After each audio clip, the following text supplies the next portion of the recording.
playing something called Depression Quest. Here's the music.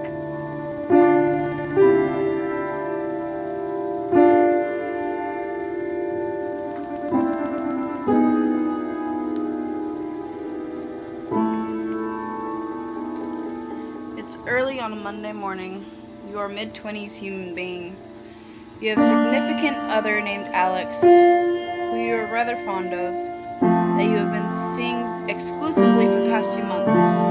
The rest of your social circle consists of a variety of friends and acquaintances, some of whom you met at your day job, which is a little boring, but pays the rent.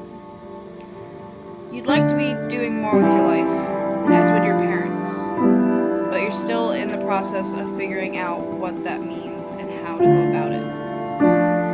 You're also dealing with motivation issues that sometimes making dealing with these things difficult.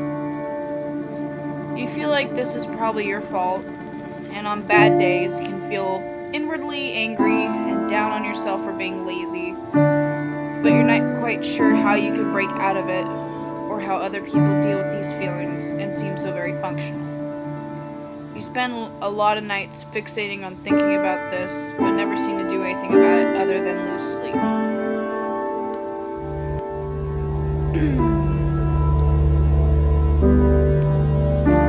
It's an unseasonably warm Wednesday evening.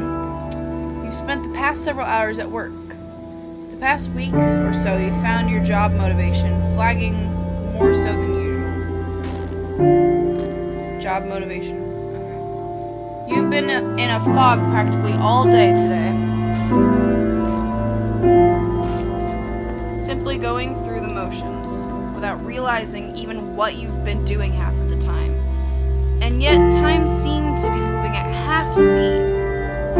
You're so checked out that when your boss approaches you to tell you that it's dead and you can go home, it barely registers. As you walk home, the streets hiss from the silent rainfall. You know that your significant other will be in classes until late. Another couple hours at least. You briefly consider using this serendipitous solitude to catch up on that project that you've been working on haphazardly for the past few months. As soon as you think about the work that awaits you at home, you can feel the panic creeping in from the back of your brain unbidden. All you can think about is how incredibly far behind you are, and the amount of work seems nothing less than insurmountable. By the time you arrive home and change out of your uncomfortable work clothes, the stress is weighing down on you like a heavy, wet wool blanket. Your computer seems to be staring you down from your desk. You want to sit down and work, but the mere thought of trying to work sends your stress levels flying. More than anything, you feel suddenly and absolutely exhausted and feel a strong desire to simply hide in bed. Do you order some food, grab a drink, and hunker down for the night of work? Reluctantly sit down at your desk and try to make yourself do something? Turn on the TV telling yourself you just need a quick half hour to unwind from work? Crawl into bed. You're so stressed and overwhelmed you couldn't possibly accomplish anything anyways. You're depressed. Interaction is exhausting, and you are becoming more and more withdrawn. You are not currently seeing a therapist. You are not currently taking medication for depression.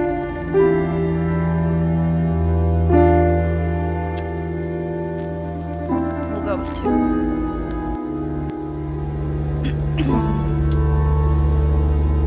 You make a stop at your fridge, turn your favorite playlist on, and sit down to start working. You open the last file you were working on, and as soon as your hands touch the keyboard, your mind goes blank. All of the motivation and ideas you had when you arrived home vanish in a flash. Your brain seizes up, and you find yourself physically incapable of any sort of productive thought. Take a break to loosen up, popping into your email inbox, Twitter, and various other internet-based distraction fodder. Frustratingly, this pattern continues throughout the course of the evening. As soon as you try and focus on work, your brain diverts all its energy away from the task at hand. While you keep flipping back to your work, you find the sheer mental effort involved in keeping your brain focused is overwhelming and tiring. After a few Twitter arguments, YouTube videos, and sparse amounts of actual work later, your playlist flip back to track 1, and the ice in your glass has all but melted, diluting the last dregs of the coke you were nursing. You look at the clock and realize that a few hours have passed since you sat down to work, and you've made negligible progress. I can just wake up early tomorrow and catch up, you think to yourself as you climb into bed, even though you know that never happens.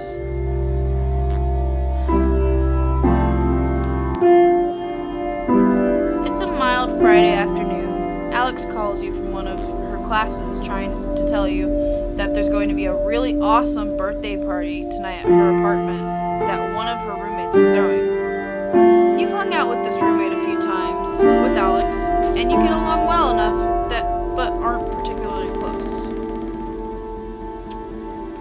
You don't have work in the morning and have nothing else in particular to do tonight. You're feeling kind of run down, but you haven't been fatigued most of the time lately.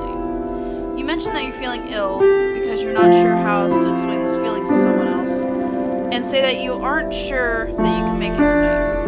There's a second of silence over your phone, but you can swear you can hear the sound of your partner's face fall. She tries to convince you anyway. You haven't seen her this week. She sounds pretty insistent that you come over. She even drops a few suggestively worded hints that you can stay over with them tonight after the party.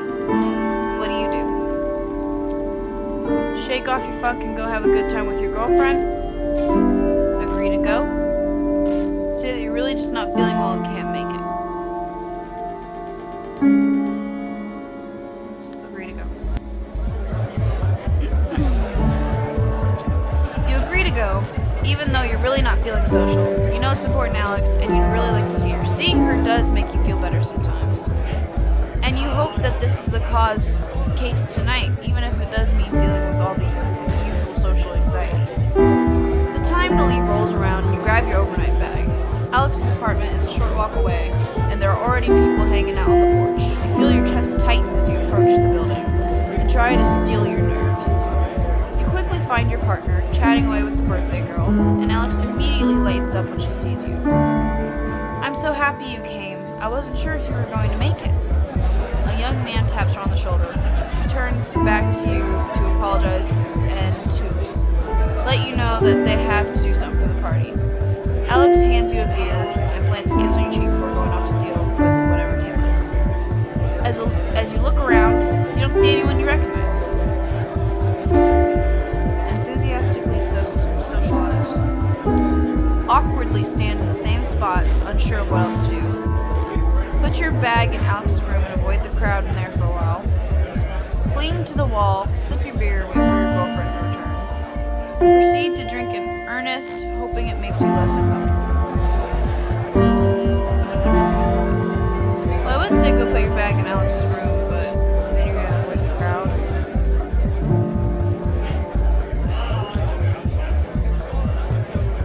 Oh well.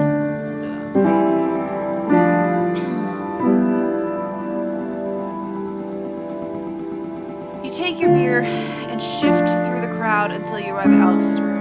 The room is actually empty of partygoers, and you sit on her bed as you set your bag down. Thankful for the personal space and feeling a lot less claustrophobic, you mess around on your phone while you sip your beer. You keep telling yourself you'll go back out there in 5 more minutes, but every time the time rolls around to go back out, you feel the panic creep in, and you stay rooted into this spot. You figure no one here knows you anyway, so it's unlikely that you'll be missed. A few minutes later, Alex comes into the room. Oh, there you are. I was wondering where you'd gone off to. Figured I might find you here. She sits down on the bed next to you, buzzed enough to be slurring slightly. I'm really glad you turned up tonight. To be honest, I really didn't think you'd show. It's really cool you did. Really. You know she meant it lovingly, but you're not quite sure how you feel about that statement. It's a little afternoon on a muggy Saturday. Your mother has that she doesn't see you enough, so she decided to invite herself over. As you converse, she walks around your place, and you get the distinct impression that you're being inspected. "So what's going on with you lately?" she asks abruptly. Taken somewhat aback by this left fielder, you tell her you're not sure what she means. She repeats the question, saying you haven't seemed like yourself lately. She gestures to the dirty dishes piled in the sink, and notes the fact that you haven't called or visited her. Your reticence only seems to spur her on more. She presses you, asking if you're having problems at work or with Alex, and you're beginning to feel increasingly battered by her sudden, well-meaning but overwhelming inquisition. Under her questions, you become increasingly uncomfortable. You want to be able to explain to her how you've been feeling, but the truth is you're not really sure yourself. Nothing horrific has happened at work or with your significant other or friends or anything like that. But all the same, you can't deny that lately you've just felt drained and as though you're not really here. You wish you could tell your mother these things, but she hasn't been approachable about negative emotions in the past. She's the kind of person who holds the opinion that the solution to any problem is simply to try harder and maintain a positive attitude. A stance that has reared its head in past conversations when you've begun to explore the subject with her. You know she's unlikely to be understanding, and you feel the energy drain out of you when you imagine what would happen if you managed to blurt out everything you're feeling. What do you do? Let her know that you've been feeling down lately, and that you appreciate her concern. Try to be honest with her anyway. Tell her that everything is fine and thank her for asking. Change the subject.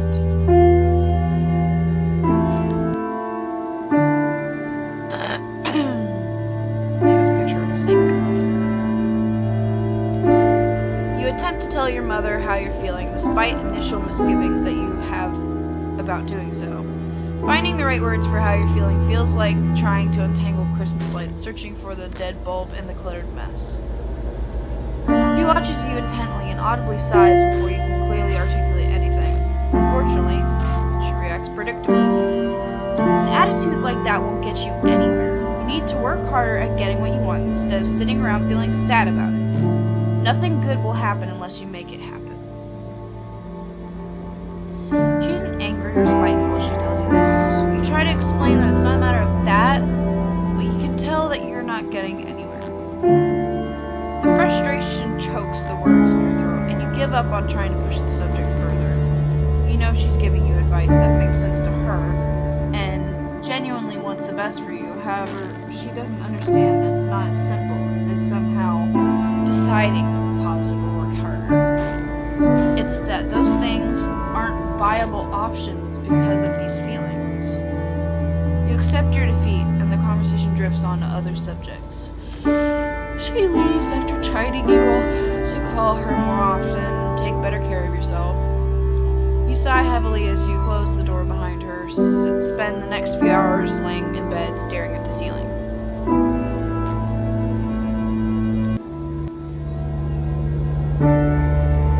Is that a cat?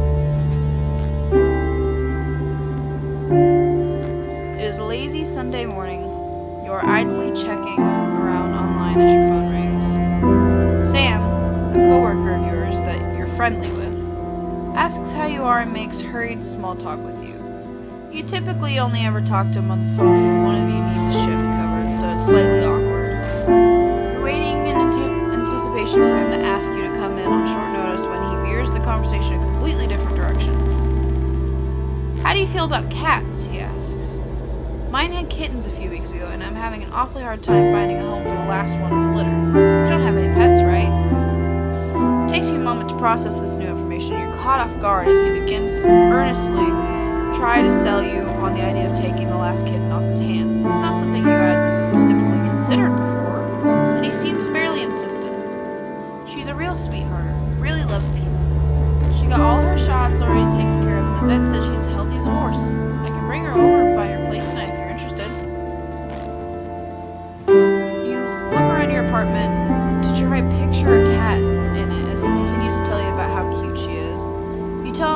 is all kind of sudden and that you don't have anything for a kitten set up here. Oh, don't worry about that. I can bring over a litter box of food and all that since you'd really be helping me out in a fix. It's the least I could do. I just don't want to have to put her in a shelter. You can't help but feel like you're being guilt-tripped, but you decide to give it some serious consideration. It does get awfully lonely around your apartment, and it might feel less empty with a cat around. However, since you've been feeling so down, it might not be a good idea to take on the responsibility of a cat, even if they are fairly low maintenance. Take the cat knowing full well that you can take great care of it. Decline, even though you'd be totally capable of taking care of it, you're not much of a cat person. Become a cat owner, you can use the companionship. Decline, you're not in a good enough place to be taking on more responsibility right now. Decline, you don't like cats. Use the companionship. Aww. You accept the offer of the kitten and hang up shortly after making arrangements for when your coworker can drop her off tonight. After hanging up, you worry about if you've suddenly taken on a responsibility that you can't handle, and hope you don't make a small animal suffer for it. You're not entirely sure what to expect, and you spend the rest of the afternoon researching cat care online, trying to think of a name. The evening rolls around and you hear a knock at your door, startling you out of reading Wikipedia entirely too hard. You take possession of a small, terrified black and white kitten in a carrier, along with everything you need to start taking care of her. You take her into your bedroom, close the door, and open the door to the carrier excitedly. She cowers in the back of it and you back off, feeling slightly defeated. You remember what you researched on introducing a kitten to a new home, and leave her alone to go mess around on your computer, hopefully checking over your shoulder every so often to see if she has come out yet. She hides inside her carrier, periodically making sorrowful cat howls long enough for you to start worrying that she already doesn't like you. But by the time you go to bed, she's curled up at the foot of it, eyeing you nervously before falling asleep. Over the next few days, you gain her trust, and she begins affectionately following you around, sleeping on you, and hopping up on you anytime you sit down to do some work. That's nice. It's late Friday afternoon, and quitting time is just around the corner. A bright, clear day is giving way to a still, temperate evening. You can hear your coworkers all around you anxiously making plans for their evenings and weekends, but you're really looking forward to just going home resting after what's turned out to be a very long and taxing work week. Just before the end of your shift, you get a call from Alex. It seems a group of your mutual friends are heading out to a nearby pub for dinner and drinks to celebrate the end of the week, and they want to know if you'd like to come along. Excuse me.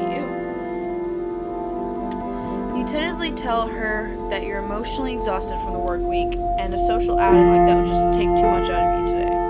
You encourage her to go and have a good time, since you know it's been a while since she's gone out with friends. But the effort feels futile, since you know that she isn't going to go without you. A couple hours later, two of you find yourselves in a familiar position, on the couch, watching comedy shows on Netflix. Box of pizza open at the coffee table in front of you. As you look across the couch at her, you start to feel anxious. You feel bad about effectively forcing the two of you to stay in tonight again. While you are always appreciative of your partner's efforts to take your feelings into account and help make sure you're socially comfortable, you sincerely worry that you're holding her back from enjoying a more fulfilling relationship. While she does seem to enjoy spending time with you, as the two of you sit in comfortable, almost contented silence, watching old shows you've seen 2 or 3 times before, your ever-increasing fear that your relationship is becoming one-sided weighs more and more heavily on you. You feel more than ever like a burden or a ward to her, and it's virtually impossible for you to see what value you could possibly offer her in return. Worst of all, this nagging fear has made you feel more self-conscious than ever, withdrawing ever inwards, and you've started to pull away, even from Alex herself. What do? You know, despite the bad times, your girlfriend sincerely loves you. Relationships are a two-way street, and you resolve to always be there for her like she has been for you. Tell Alex how important she is to you and enjoy your evening. Ask Alex if she's happy with your relationship. Don't say anything you're already worried about her being upset with you.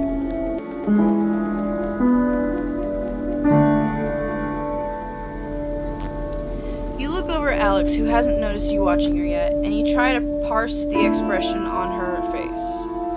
You worry that it's one of sheer boredom and bare tolerance. You wonder if she's thinking about all of the fun things she could have been doing tonight if she wasn't trapped on this couch with you, ordering from one of the same 3 takeout places that you always order from. A sense of disappointing her creeps over you as you picture what the night could have been if you had just accepted the invitation she had made earlier.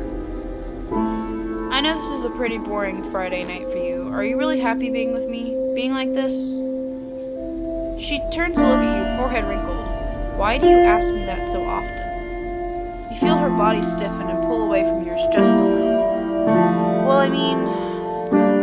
You start, but are unable to try and think of how to answer. It's probably silly, but it's reassuring when I hear that we're on the same page. I want to make sure I'm right for you. I know it's not what you usually be up to. I don't know, I guess I get kind of worried you're getting bored sometimes. Never mind. I like this one better. Alex sighs. Look, if that were the case, I would let you know. I don't think you're boring.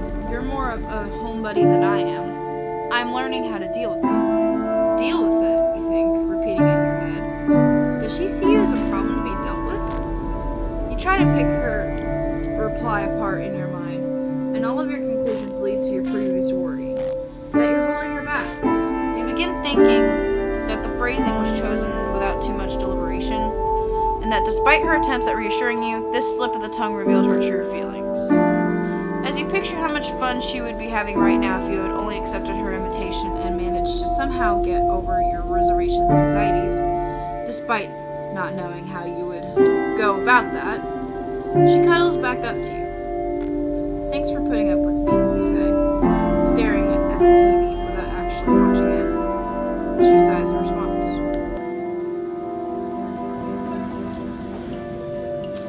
It's a breezy Sunday afternoon. You followed Amanda, an old friend from school that is in town for the weekend, to talk to you into leaving.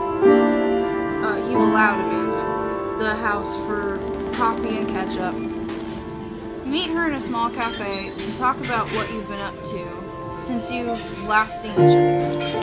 And you can't help but feel like they're a lot more accomplished and interesting than you are, while listening to them talk about their life after school. When it's your turn to brief them on your activities, you feel anxious and ashamed and give a very abbreviated version. You try to talk about your job as little as possible, and you feel incredibly boring while you describe it, despite her expressing sincere interest in you and your life. Amanda has known you long enough to read your mood and tone of voice. She leans in and asks a question while gently touching your hand, genuine concern on her face. What's wrong? Do you suggest a chance of location and confidence and confide in her honestly? Change of location. Test the waters and open up a little, hoping she'll understand. Insist nothing is wrong and change the subject. Defensively ask what she means by that. Notice that your hands are shaking.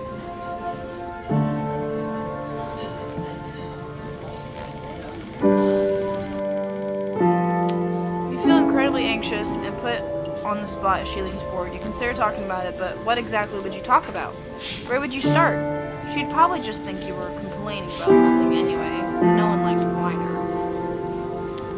You insist that you're fine and try to shift the topic to one of the mutual interests. She seems as though she is still concerned, but she lets it drop. Later that night, you replay this encounter over and over in your mind and fantasize about what you would have said differently now that you've had time to ruminate on it further. And have a moment of self-awareness when you realize the degree to which you're trying to stuff down these emotions. You get very little sleep that night. It's a glaringly sunny Monday, and one of the few days that your brother, Malcolm, is in town and free long enough for you two to actually see each other. You have a dental appointment that day, but you make plans for him to pick you up afterwards. Your appointment takes a little longer than expected because your dentist tells you you've started grinding your teeth in your sleep to a worrying degree. Given how nearly everything in your life has been feeling enormously stressful lately, this doesn't come as a surprise to you. He suggests that you try to reduce your stress levels and fits you for a night guard. It feels awkward and too big for your mouth, and you feel embarrassed looking at your puffed out face in the mirror with it in. up the appointment in a hurry and leave about half an hour overdue for meeting your always punctual brother in the parking lot. You finish up as quickly as possible and leave the building to scan the parking lot for your brother's car. But you don't see his old Civic anywhere.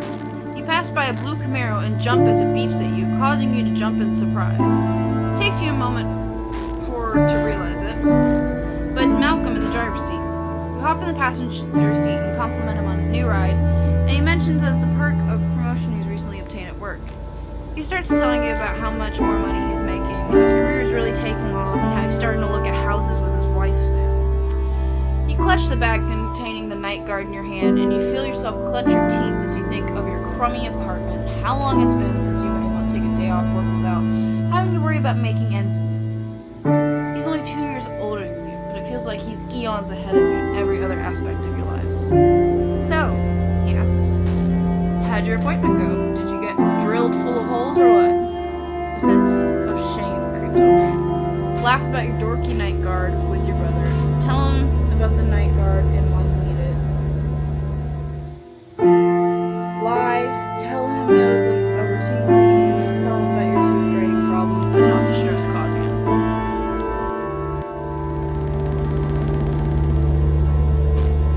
The dentist said I'm apparently grinding my teeth too much when I sleep. Oh? Malcolm replies. Been stressed out lately, kiddo? Deciding that you don't really want to go into it, you tell him that you don't think that's the case and it's probably just a random thing. He doesn't pry further and instead begins reminiscing with you about the time you chipped a baby tooth because he accidentally knocked you over once. You go out for dinner and catch up on things, but you still feel somewhat distracted by the gnawing anxiety in the back of your head. Though you enjoy your brother's company, you still feel like you want nothing more than to go home and hide from the world tonight. It becomes hard for you to try to stuff all of your horrible feelings down and go emotionless when someone like the dentist can see a fraction of what goes on inside your head. It leaves you feeling embarrassed and weak, and you hate yourself for feeling that way. You wonder if you're really fooling anyone and thinking you're a normal person.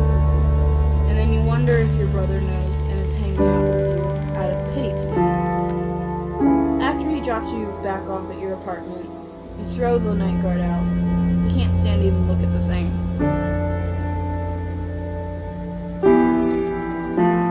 You are profoundly depressed. You are barely functional. On days, you can't even get out of bed at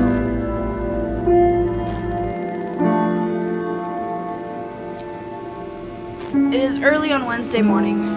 Lately, you've developed a nasty habit of waking up 10 to 20 minutes before your alarm rings. And unfortunately, today is no exception. You lay in bed, each minute ticking closer and closer to wake-up time, and passing on a swelling wave of ever-encroaching dread. Sooner than you would like, your alarm blares with caustic inevitability.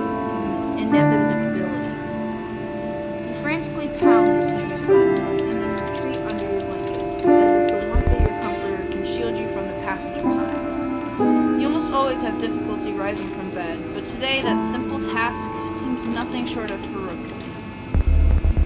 After several snooze cycles, you decide that you just can't deal with work today. You're incapable of even rousing yourself from bed, let alone going to work and having to force yourself through a workday. Not to mention you've snoozed so many times that it would be impossible to make in on time now anyways.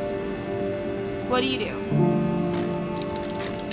Hop out of bed and start getting ready for work. You'll be late, but it's better than going in at all. Not going in at all. Head to work, at least you can leave early if it gets too unbearable. Call your boss to tell him you're sick and won't be in today.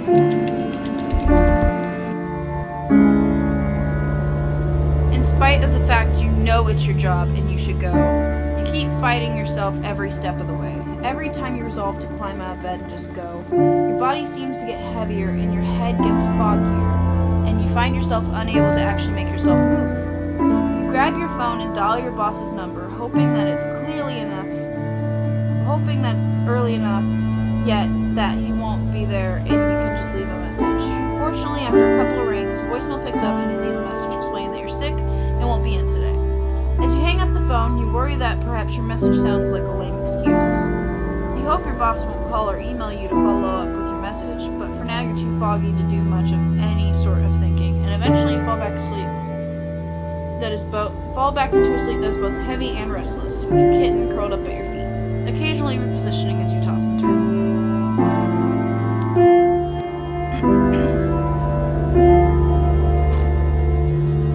When you wake up the next morning, short of feeling well rested, you actually feel more stressed out.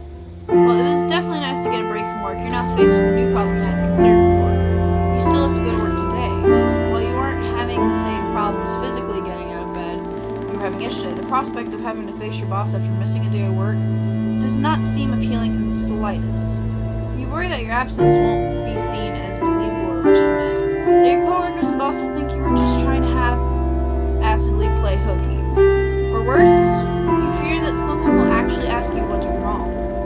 Being caught in that instance and having to either make up a half-baked excuse or worse, that they'll see right through and you know quickly as your mood matching the drizzly weather outside.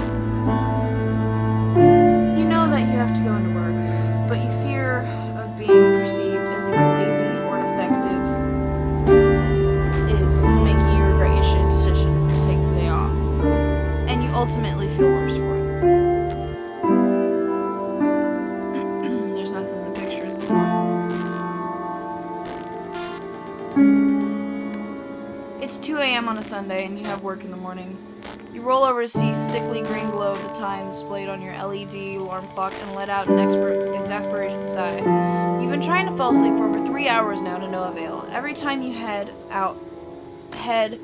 hits the pillow, you're overcome with anxious thoughts that wrap themselves around each other. Worries about your job lead to worries about your future, to worries about your very identity.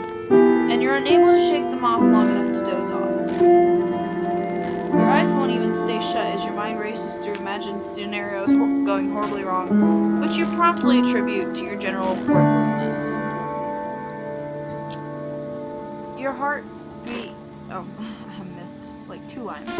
Your thoughts run too fast for you to come to a satisfying conclusion on any one of them. Your room is completely silent, but the silence has given way to a loud static noise rattling around inside your head. Your heart beats loudly and you worry it's beating a little too fast. You worry that if you focus too strongly on your racing heart, you'll freak yourself out hard enough that you have a heart attack. You have to wake up for work in a mere 8 hours, and you know your performance has been sagging lately, and that this won't help the situation in 1 minute. What do you do? Go to your computer. Sleep is clearly not happening no matter how long you lay there.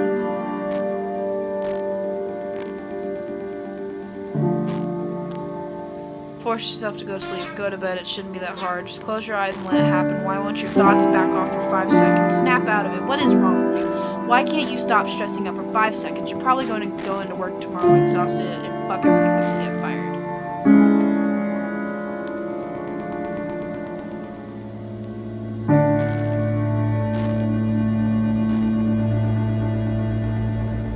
You get out of bed and head to your desk. Laying in bed with nothing but your thoughts to keep you company makes you feel like you're going insane. The harshness of the light coming from the screen makes you squint as you turn on, despite how often you find yourself in this exact situation. There have been so many nights lately just like this. As you begin reading the news story, an online friend hears I am too. You're up late again, I see. Yeah, can't sleep again. Thinking too much again? You guessed it. Want to talk about it?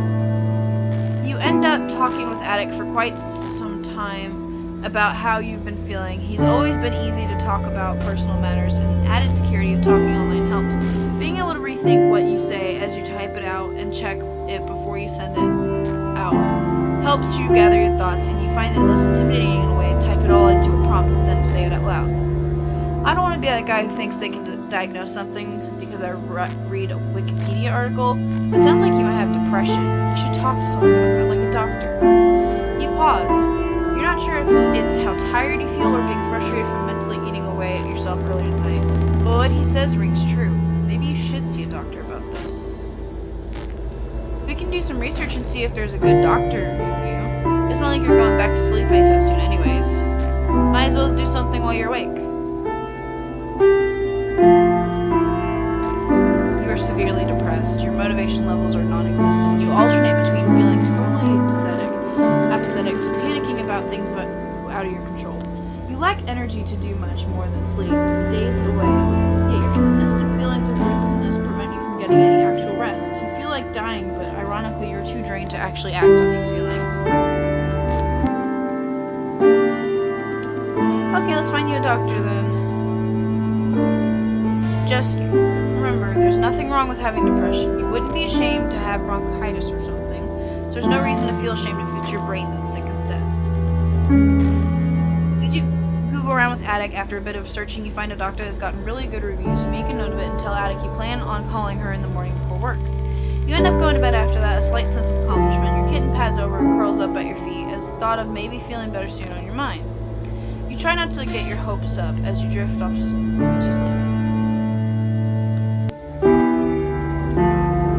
You groggily grab your morning coffee and scoot your rapidly growing kitten off your office chair, and despite her protests as usual, sit down at your desk to check on your email. You notice the note you left yourself a few days ago with the therapist's number on it. You've been somewhat putting off calling her purely out of nervousness, but you feel like you should probably make the decision to do it or throw the note out and stop stressing yourself out about it. Your kitten curls up in your lap as you wonder what to do. Throw the note out. Who are you kidding?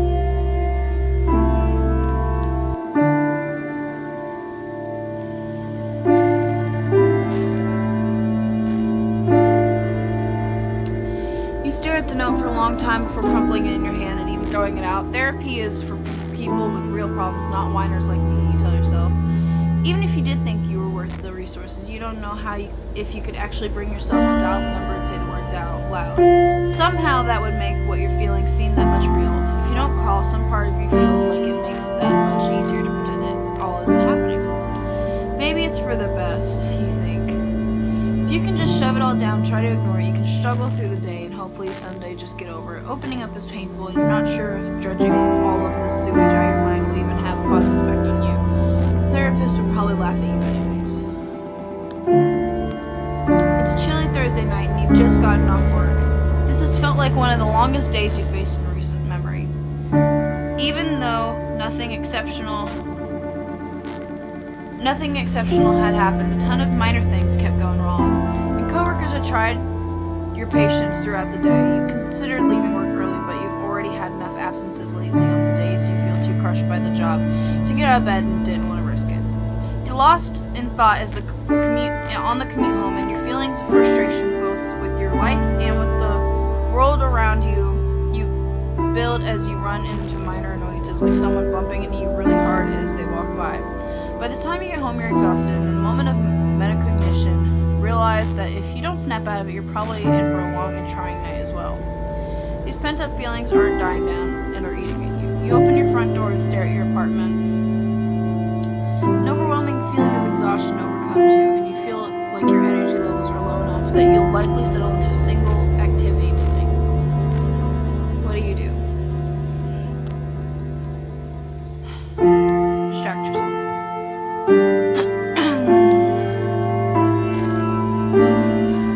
What you really want more than anything is to turn your brain off and just disappear for a while. You sink resignedly into your couch and start playing video games, but you can't seem to focus on what's happening on screen. You cycle through a few different games, but tonight everything seems either too tedious or too aggravating for you to play for more than a few minutes. A few of your online friends invite you to play a game with them, but the prospect of having to talk, let alone cooperate with other people, seems incredibly unpleasant. You decide to give the video games a rest for the evening, though you worry that you've offended your online friends and your next conversation will get awkward because of it giving you yet another source of stress to weigh down each day. You boot up Netflix and cycle through some of your favorite shows and movies that you flagged as wanting to go back to, but again, nothing seems to be able to hold your attention. You feel that you can only be described as mentally fidgety, like there's an unscratchable itch somewhere on your brain that is becoming increasingly hard to ignore. You send off a quick text to Alex, hoping that conversation will help pull you out of your head enough to relax. But you know she's in class tonight, and the chances of her replying are slim. You head to the kitchen for food and come out with not so much a sandwich as peanut butter on 2 pieces of bread. You pace anxiously around your apartment while you eat, irritated both by whatever this nerve-wracking feeling is and your ability to just ignore it and unwind. Your evening is filled filled with half-successful attempts at distraction, you ultimately had to bed late, head filled instead.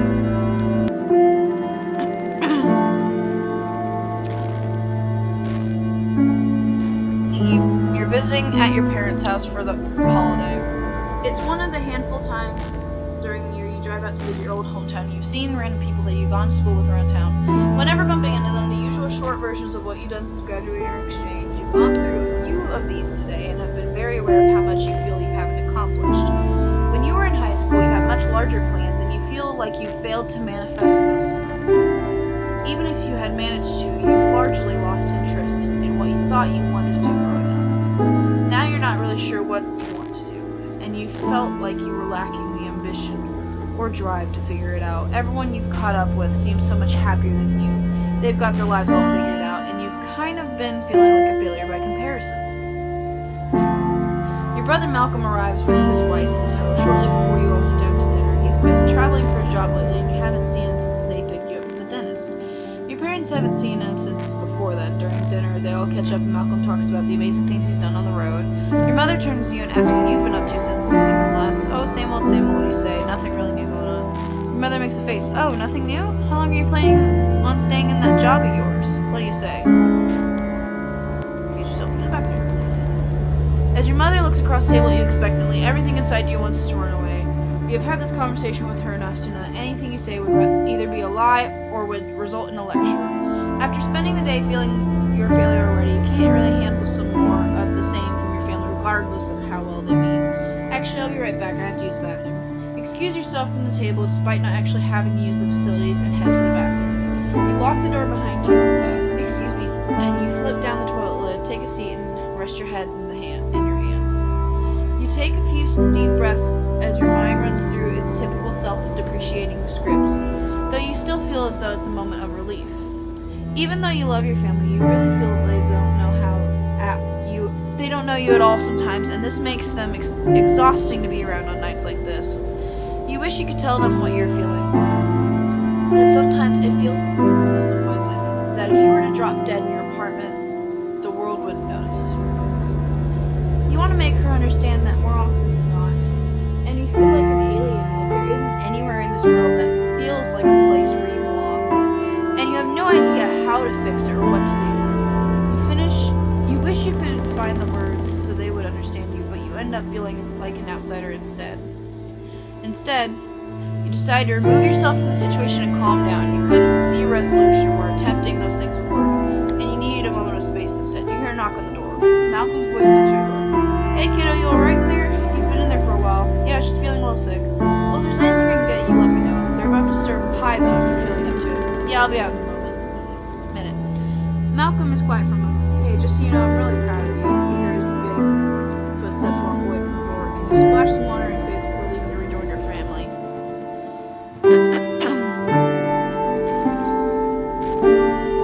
It's a rainy night. You are hurrying through the rain to Alex's apartment at her behest. Though your pace is quick, the rain is steadily soaking up your pant legs as you traverse through the town, and it's darkening your already poor mood. The call came when you were in home after a day of dealing with abnormally frustrating people. You'd spent the afternoon trying to unwind and get some work on your project done. Alex called and interrupted one of you to try to make progress, get frustrated at not making progress, having a harder time making progress due to frustration, repeat loops, and you haven't fully shaken off the feelings of being annoyed with yourself from it yet. You knock on the door, and on the third knock, hear a voice call from further in the apartment to come on in. As you cross the threshold, dripping rainwater all the way, you notice that the lights are turned down very low in the apartment. You squint to navigate as you clutch to your damp umbrella, but end up hitting your shin on a side table, mumbling a profanity under your breath. You barely make out Alex emerging from the hallway, clad in what looks to be a robe with the bare skin of her legs peering out underneath. Why don't you come in and warm up, she asks in her designated, slightly cheesy, sexy voice. After a beat of silence, she states more naturally, my roommates are out of town this weekend, so I thought it might be nice to have a little fun while they're away.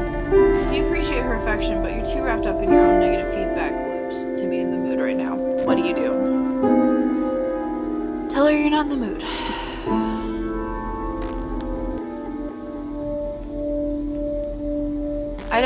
You start unsure of how to phrase how you're feeling in a way that doesn't hurt her. Even at those two words, her face is falling. Right, this is sudden, she says, clutching the top of her robe clothes. No, it's not you.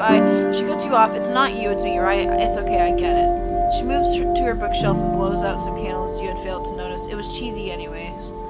The hurt in her voice cuts you down to your core. You can tell she feels rejected by you, and everything feels like it's happening so quickly and slipping through your fingers. You wish you were telepathic and could let her know that exactly how you feel about her, so that she wouldn't be wounded by your own mood. It was all really nice. I just had a hard day, and you stammer.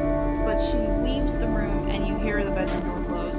Unsure of what else to do, you sit down on her couch and wait for her to return. You feel terrible for hurting her when she clearly meant nothing but good. Although you didn't want to have sex with her right at this moment, you are beating yourself up for handling it so poorly. Why couldn't you find the right words to let her down gently without her thinking that she had done something wrong? Why do you have to be such a shitty partner? She emerges from her room, now dressed. Her eyes are red, but you can tell she's trying to show she was crying. I actually have to do a lot of coursework, so maybe you should head home. This was kind of a dumb idea anyway. Okay, you mutter, not wanting to make things worse. A couple of seconds of silence passes. Neither of you are sure what to say from there. You leave with a quick goodbye and curse yourself the entire way home.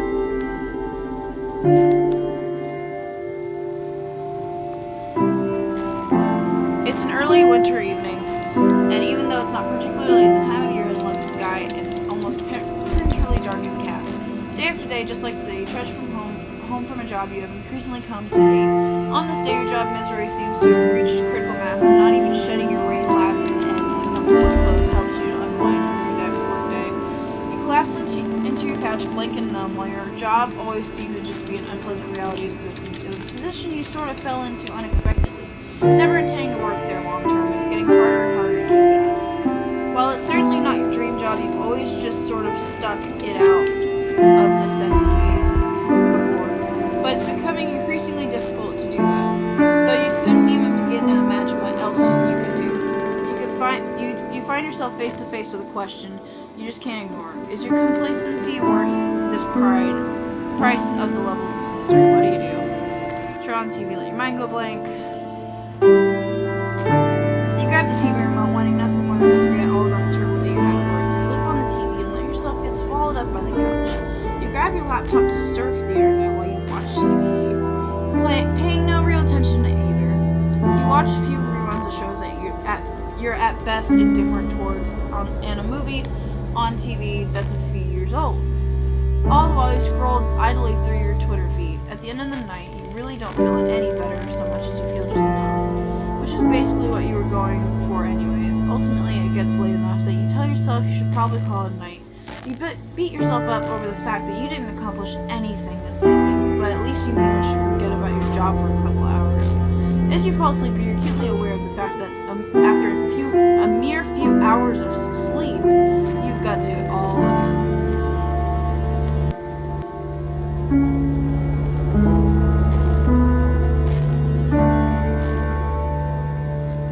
It's a little past 8 p.m. on a Tuesday night. You're at your computer, frustrated levels peaked, rubbing your eyes and sighing heavily. You're working on a project from your job that is you stretch to wit's end, trying to meet a looming deadline. And as it looks closer and closer, you're seriously doubting your ability to get done. You're dragging your feet, your little work due to your complete lack of energy lately, and in spite of wanting to do a good job, you find yourself unable to push past it and feel horribly useless for it. You slide your hands off your face to look at your screen as it beeps at you. Hey, are you there? I really need to talk to someone about something. You feel like you're getting nowhere with your current task and could probably use a break. However, you know that you have a history of getting distracted and then losing motivation to pick something back up again after. You're feeling like you've hit a brick wall with your last task, so why not take a break and help out a friend? Hey, what's up? Oh good, you're there. I just found out I got cheated on. I don't know what to do. Oh no, that's horrible. The two of you talk for a long time, and you lend a shoulder to your friend. You give him space to rant, to cry, and most importantly, be able to voice his inner turmoil. You give him your full attention and talk him through what his options are for what he does next. You keep him from doing something rash, and the two of you decide it's best for him to sleep on it before doing anything. Exhausted, he departs for bed and thanks you for being there to talk with him. As you close the eye window, you feel horribly sorry for your friend, but happy you were able to help.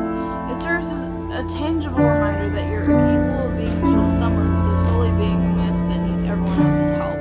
You boot up your work project and find that you're suddenly able to get some solid progress done on it that night.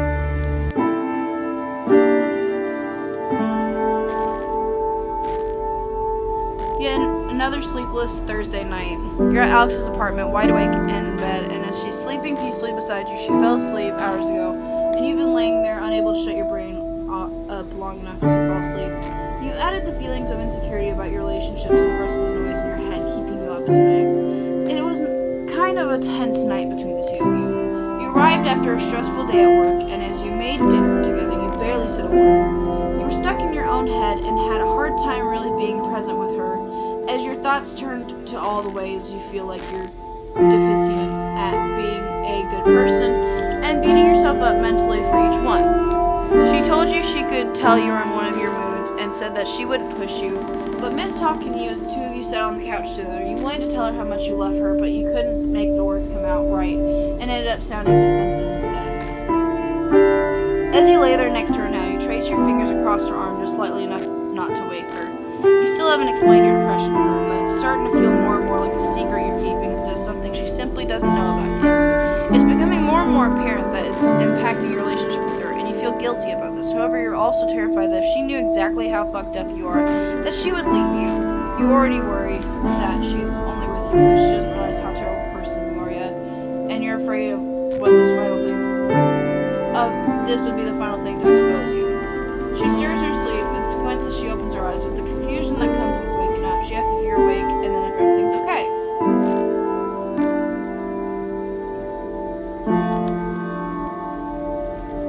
You feel like a jerk for accidentally waking her up, but you're afraid if you put this off any longer that you won't find the strength to tell her everything later. No, actually, everything isn't okay. Can I tell you something important? Alex sits up, rubbing the sleep out of her eyes. For the rest of the night, you lay side by side, holding hands, as you tell her everything. You tell her how it's more than just feeling sad sometimes. You feel trapped by your own mind sometimes. How sometimes you feel nothing at all, and how you can't shake it off. She listens the entire time, occasionally asking questions about how this or that works, or asking you to explain something further. She squeezes your hand and tells you she understands, and that she's sad you didn't tell her sooner. After laying silent for a moment, the weight of what you did hits you. You desperately want her to say something, to tell you how she's feeling about all of this, but you're too afraid of what the answer would be to ask.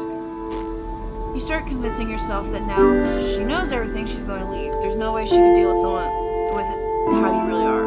So how can I help? What do you need me to do? She asks. You think for a second, and the answer you come up with fills you with despair. I honestly don't know. I wish I knew how to fix this, but I don't know that you can do anything. It's something I just have to live with. She looks at you with sad eyes before kissing you on the forehead. Then I'll live with it with you. I don't know how you could possibly love me. She rolls over and wraps her arms around your neck, settling her head on top of yours. You don't need to. Just know that I do.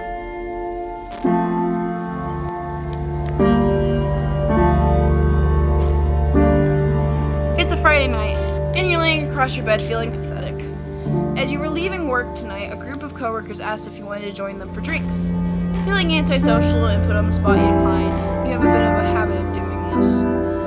You're often so convinced that you are weird and terrible that any invitation to hang out will end in disappointment for those inviting you. You never feel like you know how to act in group outings, and you feel like a total creep, since it seems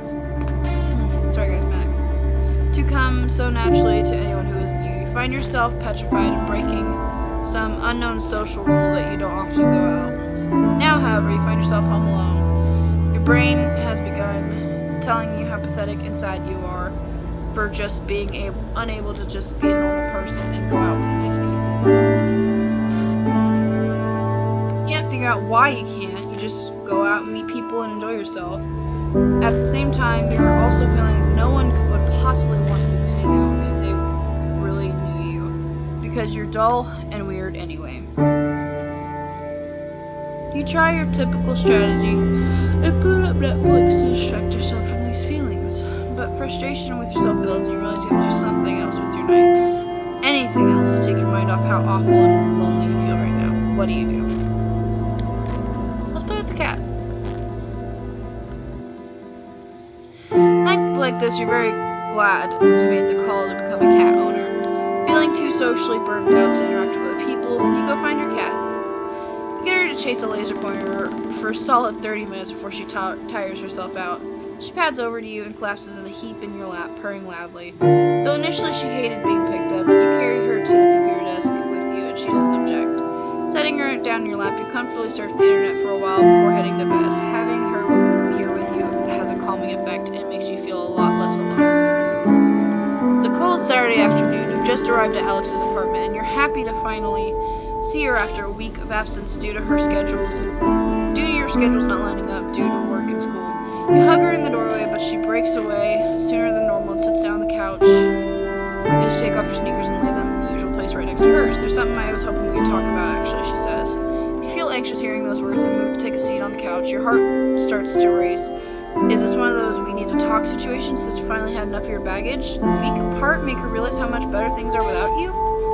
She sits down across from you on the couch, and you can tell by the look on her face she isn't looking forward to saying what she's about to. You feel your grip tighten on the couch cushion.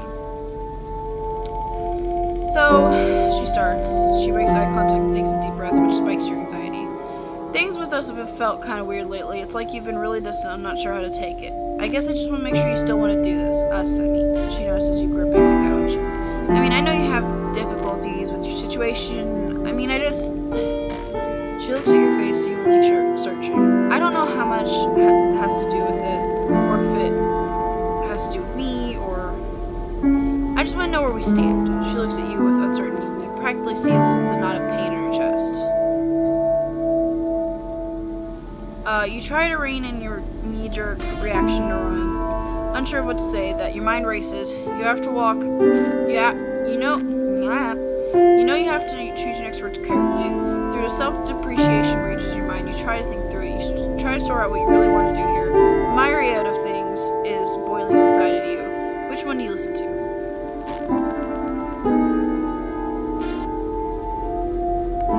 Maybe moving in is a good thing.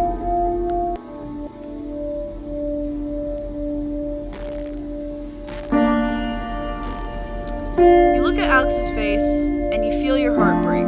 You never meant to hurt her, and you were torn up that you caused her pain. You can't help but feel like you let her down, and you want to fix it. You desperately want to make this relationship to continue, to be stronger. It's one of the few good things in your life, and you feel like you owe her so much for helping you as she already has. And you're not sure how to solve things other than to literally remove the distance. Let's move in together, you tell her, matter-of-factly. It'll bring us back together. We can fall asleep together every night, reconnect with each other. You're really worried that if Alex were to live with you, she wouldn't be able to deal with your days of being unable to get out of bed, or nights where you can do nothing but stare at the wall and panic. However, you're too afraid of losing her and deal with that right now. You want to show her that you're serious about the two of you. Maybe I can use this as a reason to finally get my act together, you think to yourself. Maybe having her around will keep me from being so depressed so often. I'm not sure what to say. This is all so sudden. She thinks really hard for a minute. Sure, we could try it, but we'll have to figure out logistics, and you have to. You interrupt her with a tight hug, she seems initially tense but loosens up too. You both recommit to making things work between the two of you, and get exciting while talking about what could be soon. You're tremendously relieved and can't wait to live together. The first few weeks feel amazing, but you quickly find out that your choice was not a wise one. Trying to hide your struggles with your condition from your partner becomes more and more impossible, and you find that you lack many resources to properly deal with the situations that arise as a result. Due to lack of communication, she starts feeling like it's her fault and a wedge is driven between the two of you. This fact is fuel for your illness. It becomes another aspect of your life that you berate yourself for.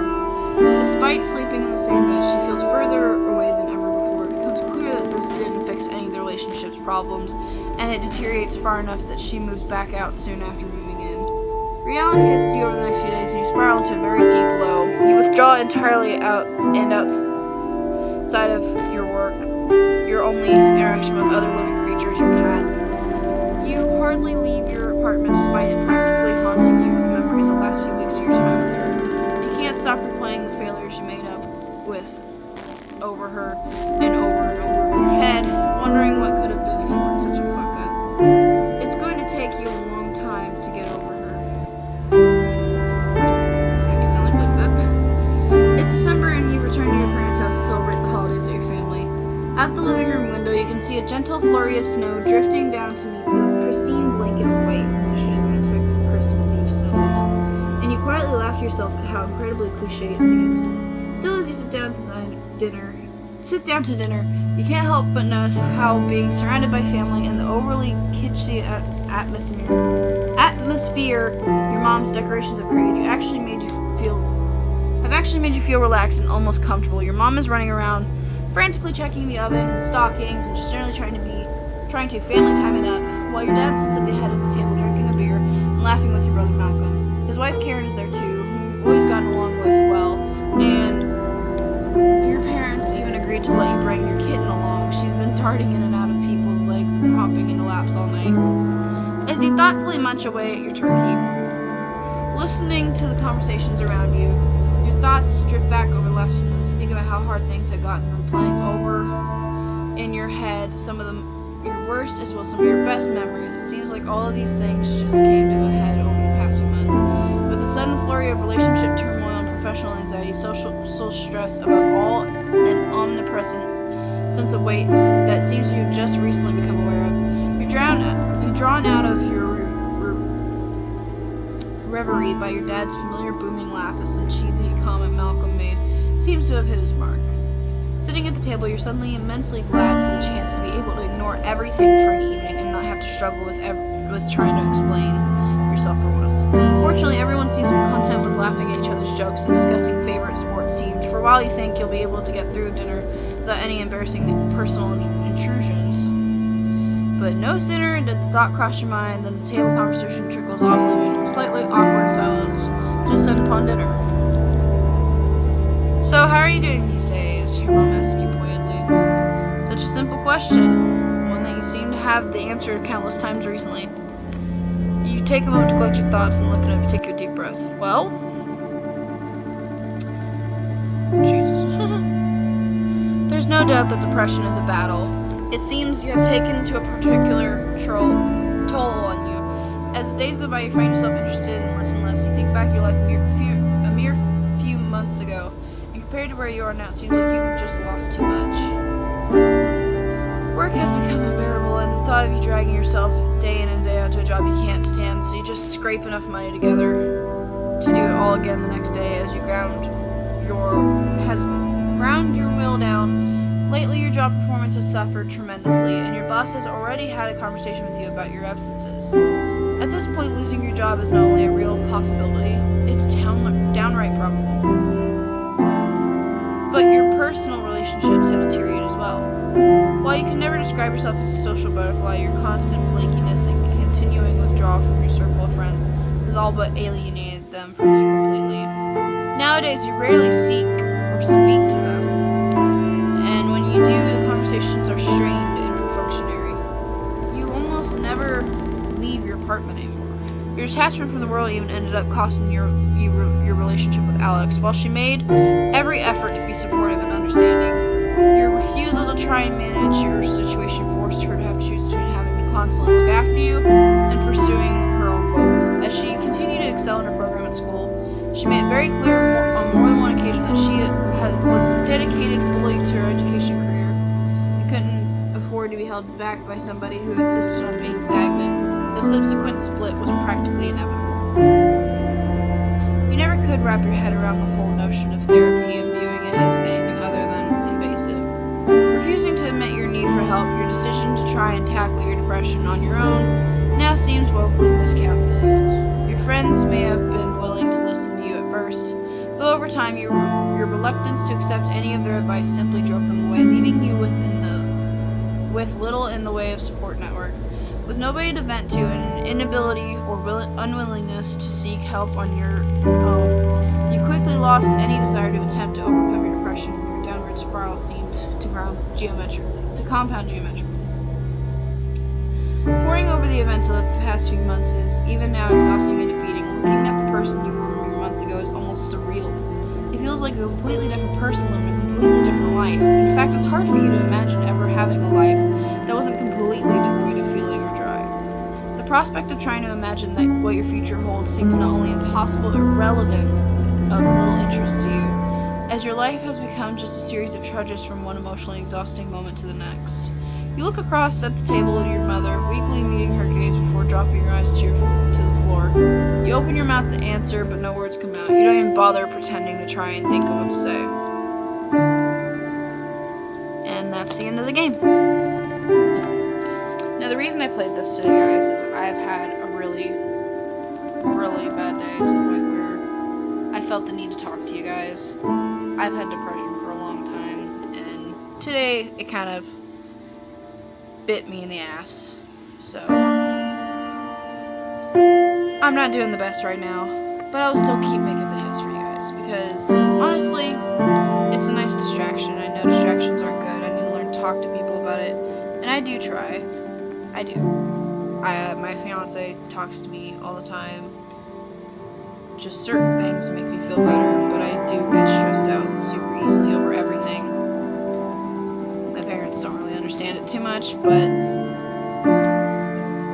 my mom tries, which I'm glad she does, and I'm glad my fiance tries. Don't get me wrong, they're both amazing people and they help me so much, but sometimes it gets me a bit. It gets to me a bit. But I agree with this says right here. We just need to keep moving forward. That's about all you can do with depression. Just keep moving forward. Get through the day. Get through the week. Get through the month. Get through the year. Get through the decade. Do whatever you need to do to get through what you need to get through.